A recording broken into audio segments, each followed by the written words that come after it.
விமானம் விபத்துக்குள்ளானால் பயணிகளின் உயிரை காப்பாற்றுவது விமான பணிப்பெண்கள்தான்.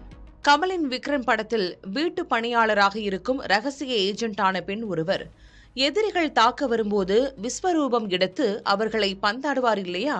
அதே போலவே விமானம் எந்த பிரச்சனையும் இன்றி பறந்து கொண்டிருக்கும் போது இன்முகத்தோடு இருக்கும் விமான பணிப்பெண்கள் ஆபத்து என்று வரும்போது வேறொரு அவதாரம் எடுப்பர்.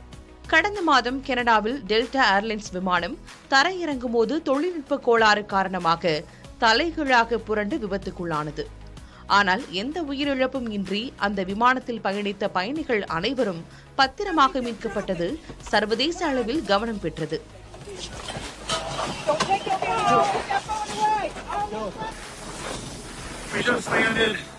அவர்களை மீட்டதில் கேபின் க்ரூ என்று அழைக்கப்படும் விமான பணியாளர்களின் பங்கு மிக முக்கியமானதாக இருந்தது.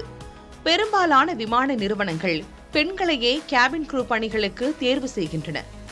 விமான கேபின் க்ரூகளுக்கு வழங்கப்படும் பயிற்சியில் 80 விழுக்காடு பாதுகாப்பு சார்ந்ததுதான், 20 விழுக்காடு மட்டுமே உபசரிப்பு சார்ந்தது. விமான கேபின் க்ரூகளுக்கு ஒரு விதி உண்டு. விமானம் விபத்துக்குள்ளானால் அடுத்த 90 வினாடிகளுக்குள், அதாவது 1.5 நிமிடத்துக்குள் பயணிகள் அனைவரையும் விமானத்திலிருந்து பாதுகாப்பாக வெளியேற்றிவிட வேண்டும். இப்படி 90 வினாடிகளில் துரிதமாக செயல்படுவதற்கு விமான கேபின் க்ரூகளுக்கு கடுமையான பயிற்சிகள் வழங்கப்படுவது உண்டு. படிப்பு காலகட்டத்தில் மட்டுமல்ல, பணியில் இருக்கும் காலகட்டத்திலும் கூட நாள்தோறும் அவர்கள் இந்த பயிற்சியை மேற்கொள்ள வேண்டும். ஒவ்வொரு விமான பயணத்தின் போதும் அவர்கள் இந்த பயிற்சியை மேற்கொள்கிறார்கள். அதுவும் ஒன்றல்ல, 2 முறை. ஓடுதளத்திலிருந்து விமானம் மேல் எழும்பும் போதும் தரை இறங்கும் போதும் தான் விமானம் விபத்துக்குள்ளாவதற்கான வாய்ப்புகள் அதிகம் என்பதால் ஒவ்வொரு முறையும் அவர்கள் தயாராக இருக்க வேண்டும். விமானம் பறக்க தொடங்குவதற்கு முன்பாக பயணிகள் அனைவரையும் இருக்கையில் அமர வைத்துவிட்டு விமான பணிப்பெண்கள் தங்கள் இருக்கைக்கு சென்று அமர்வார்கள். அமர்ந்ததும் 90 வினாடிகள் பயிற்சியை மனத்திரையில் ஓட்டி பார்க்க வேண்டும்.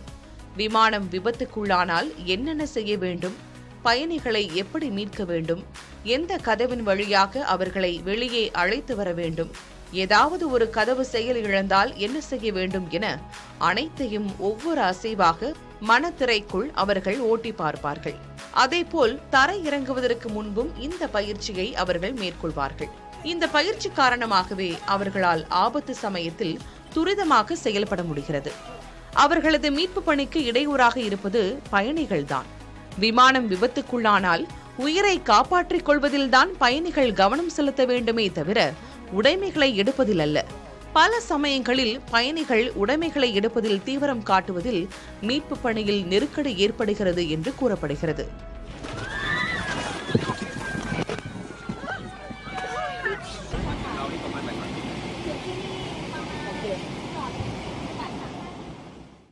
விமானம் பறப்பதற்கு முன்பு விமான பணியாளர்கள் ஒருவேளை விமானம் விபத்துக்குள்ளானால் பயணிகள் என்னென்ன செய்ய வேண்டும் என்பதை விளக்குவார்கள். ஆனால் பெரும்பாலான பயணிகள் அதை பெரிதாக எடுத்துக்கொள்வது கிடையாது. ஆனால் விமானம் விபத்துக்குள்ளாகும் சமயத்தில்தான் அவர்கள் அறிவுறுத்திய ஒவ்வொரு வார்த்தைகளும் எவ்வளவு முக்கியத்துவம் வாய்ந்தது என்பது தெரியவரும். அடுத்த முறை விமானத்தில் பயணிக்கும் போது விமான பணியாளர்களை இந்த கோணத்தில் அணுகி பாருங்கள்.